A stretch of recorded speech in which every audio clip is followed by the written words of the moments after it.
Hello guys, welcome back. দেখতেই পাচ্ছেন চলে এসেছি।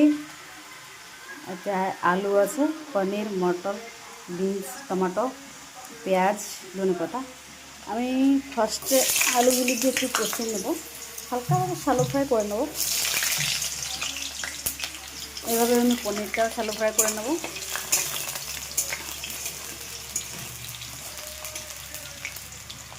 কালকে হাজব্যান্ড যে রান্না করেছিলেন, তো কী রান্না করেছে কে জানে, তলায় কীভাবে দাগ লেগে গেছে কড়াইটাতে।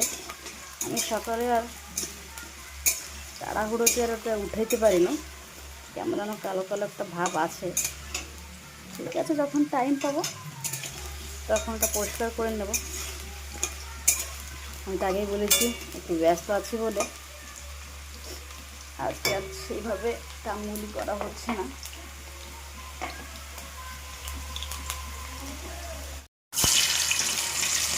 পনিরগুলো এইভাবে পিস পিস করে নিয়েছি, এটাকেও হালকাভাবে ফ্রাই করে নেব।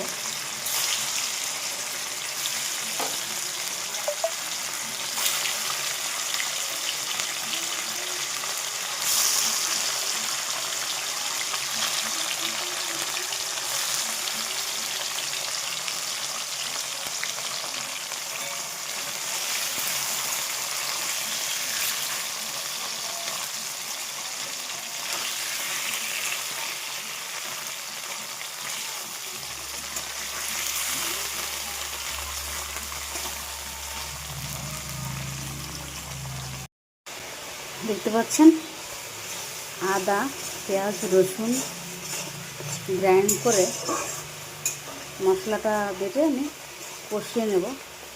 যতক্ষণে তেল ছাড়ছে ততক্ষণ অবধি কষায় নিতে হবে।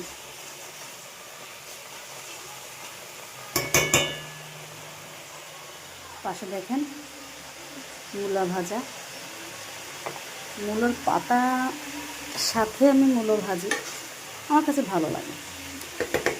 আমি জাস্ট সিদ্ধ করতে বসিয়েছি, এখনও লবণ, হলুদ, কাঁচা লঙ্কা দেবো দেইনি।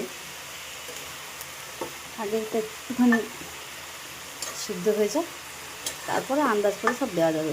নাহলে কী হয়, ব্যাপারটা দেখা যায় বেশি, তখন আপনি হলদি লবণ দিলে টেস্টটা বিগড়ে যাবে, লবণ বেশি পড়ে যাবে, নাহলে হলদি বেশি পড়ে যাবে। দেখেন মশলাটা ঠিক এইভাবে আমি কষিয়ে নিয়েছি। এরপরে দিয়ে দেবো টমেটো, টমেটোটাও কষিয়ে নেবার সাথে। যখন টমেটো একদম সিদ্ধ হয়ে মাখা মাখা হয়ে যাবে, গলে যাবে, তখন বাকি সব জিনিসগুলো দিয়ে দেবো। মাশরুমটা তো আপনাকে দেখাইনি আমি কীভাবে কেটেছি। দেখেন, এটাকে পরিষ্কার করে এইভাবে কেটে নিয়েছি, দেখতেই পাচ্ছেন।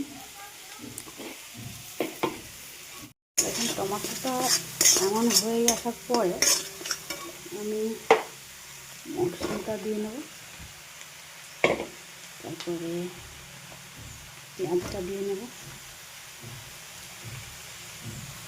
পেঁয়াজ কিন্তু মশলার সাথে দিয়েছিলাম, এটা কিন্তু গোটা গোটা দিলাম। আলু দিয়ে দিলাম, বিনসটা দিয়ে নেব, বাকি মটর পনির পরে দেবো। এটাকে একটুখানি মশলার সাথে মিশিয়ে নেব এভাবে, আর একটুখানি ভাজা ভাজা করার পর জলটা দিয়ে দেবো।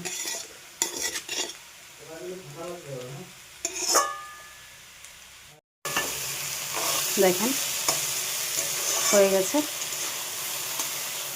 বেশি কষাবো না আর।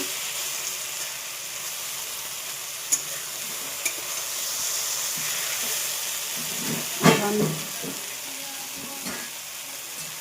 জল দিয়ে নেব।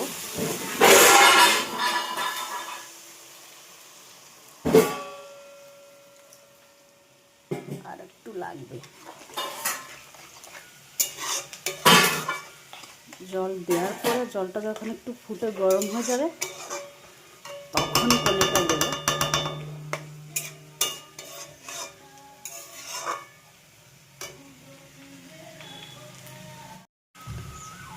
দেখেন ঠিক এইভাবে জলটা ফুটে যাবে। এখন আমি পনিরগুলো দিয়ে দেবো।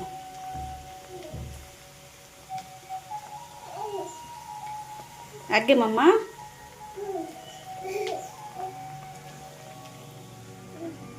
দেখেন এনার অবস্থা দেখেন, সকাল থেকে এক বালতি জল ফেলে ভিজে নিয়েছে।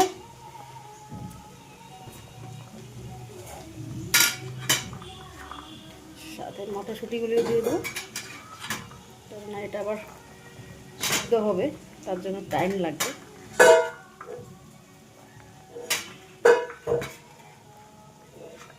বুঝতে পারছি না যে তরকারির কালারটা আপনাদের কেমন দেখা যাচ্ছে, কিন্তু ক্যামেরার বাইরে খুবই একটা মিষ্টি লাগছে কালারটা।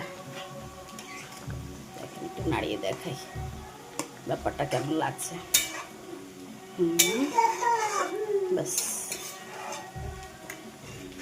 আমি পনির মশলা দিয়ে নেবো, ওতে ধনে গুঁড়ি আর জিরে পাউডার। আমি আগে দিইনি, না বলে গুঁড়ি তো পুড়ে যেতে পারে। গ্রেভিটা সমান হয়ে আসছে, এবার আমি পনির মশলাটা দিয়ে নেব। জিরে পাউডারের ক্লিপটা নেওয়া হয়নি, ভুলে গেছিলাম। আর তার সাথে ধনে পাউডার একটু। কেউ কেউ ওই পাউডারগুলো কষানোর সময়ও দেয়, তো আমি দিতে ভালোবাসি না, কেননা এর যে একটা সেন্ট হয় সেটা কিন্তু কষানোর সময় দিলে উড়ে যায়, পাওয়া যায় না তরকারিতে, আর সেই সেন্টটা আসে না। তাই আমি এরকম তরকারি হয়ে যাওয়ার পরে দিয়ে দিই, ব্যাপারটা আমার কাছে ভালো লাগে। ব্যাস, দেখতেই পাচ্ছেন। এবার আমি একটা জিনিস আপনাদের দেখাই, দেখেন পনিরটা পুরোই সফট, একটু কিন্তু হার্ড না, দেখেছেন তো? এটা কিন্তু ভাজে যখন আমি রাখছিলাম তখন কিন্তু একটু হার্ড ছিল। এইটা এরকম হওয়ার মানে হচ্ছে আমি যে গরম জল করে ফুটে গেছিলো এই যে তরকারির ঝোলটা তখন দিয়েছি না, তার জন্য পনিরটা এরকম সফট হয়ে গেছে। যদি আপনি এটা ঠান্ডা জলে দেন, বা মনে করেন মশলা কষানোর পরে দিয়ে দিলেন, মশলার সাথে পনিরটা কষিয়ে আবার দিয়ে দিলেন, তখন কিন্তু পনিরটা এমন সফট হবে না। অনেকেই শুনেছি আমি গরম জলে করে রাখে, কিন্তু আমি ওইভাবে রাখি না। এটা আমার মার একটা আর কি বুদ্ধি, যা বলতে পারেন, যে এইভাবে করলে জিনিসটা ভালো হয়। ব্যাস, ধনে পাতাটাও দিয়ে নিয়েছি।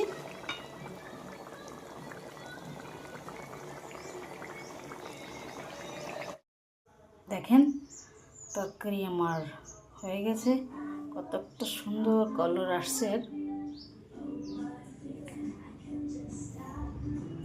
আপনারাও বানিয়ে দেখেন কেমন লাগে, মনে হয় ভালোই লাগবে।